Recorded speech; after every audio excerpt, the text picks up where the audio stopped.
Yan, Luzon, Visayas, Mindanao. Magandang araw sa lahat, lalo na sa mga kaibigan natin, mga espiritual, antingero dito sa Mindanao. Ayan po yung ating ginawa, mga mutya ng kalikasan po yan.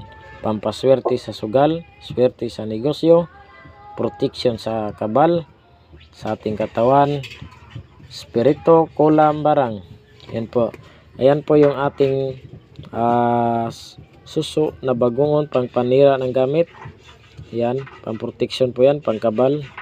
At ito naman po yung nakuha natin paganting doon sa bundok. Ito po yung nakuha sa ilalim ng lupa.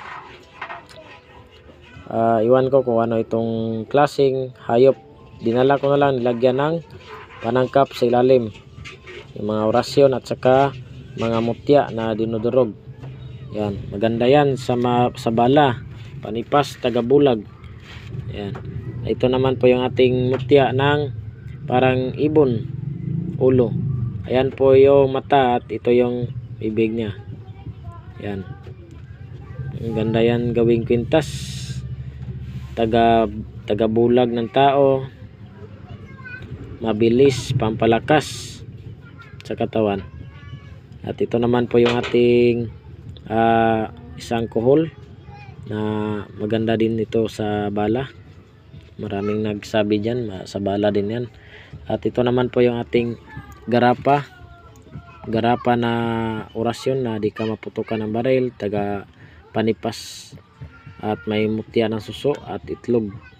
Yan, taga bulag din yan ng tao, maganda din yan. At ito naman pangkalatan natin yung malit na garapa. Yan, may mga orasyon, maraming orasyon nilagay dito at may mga dinudurog na batong kahoy.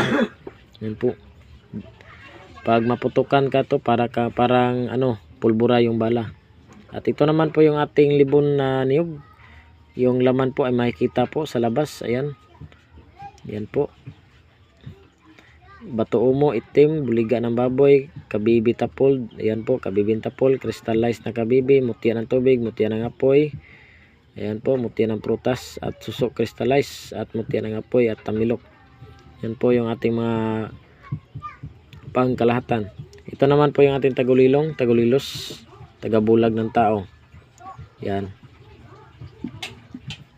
Meron din tayong tuway na kabibi. Maganda din ito sa bala.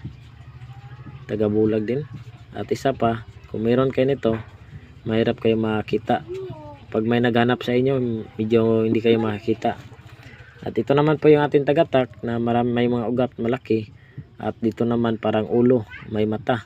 Yan, tagabulag ng tao, panipas, tapos sa kulam, barang. Yan. At ito naman po yung ating mutya ng kuiba. Ito, bihira lang tayo makuha ng itlog sa kuiba. Yan, ganda yan, pampaswerte sa negosyo, sugal. Ito naman po yung ating mutya, ngipin ng ipo-ipo. Yan po, sobrang ganda po yan. Sa lahat pong gustong mag-order sa itong channel natin dito sa YouTube, paki-comment lang, magtanong, pwede maglagay din ako ng cellphone number, tawagan niyo po ako. Sa lahat. Tapos yung aking account na isa sa YouTube, vlog hash, yung Antingeros ng Mindanao, Antingeros ng Lanao, sa akin din yun. Agimat ng Mindanao, akin din yan. Pero ito yung bago ko, paki-follow nyo ako guys para makita nyo ano yung mga bago nating nakuha ng mga mutya. So yun lang po. Isa din, paki-add po sa aking Facebook, Agimat ng Mindanao ang pangalan ng Facebook. Agimat ng Mindanao, Facebook ko. Salamat po sa lahat sa ating mga followers. Paki-follow na lang po para kayo makita niyo po yung ating mga mutya ng kalikasan. Yun lang po. Maraming salamat po.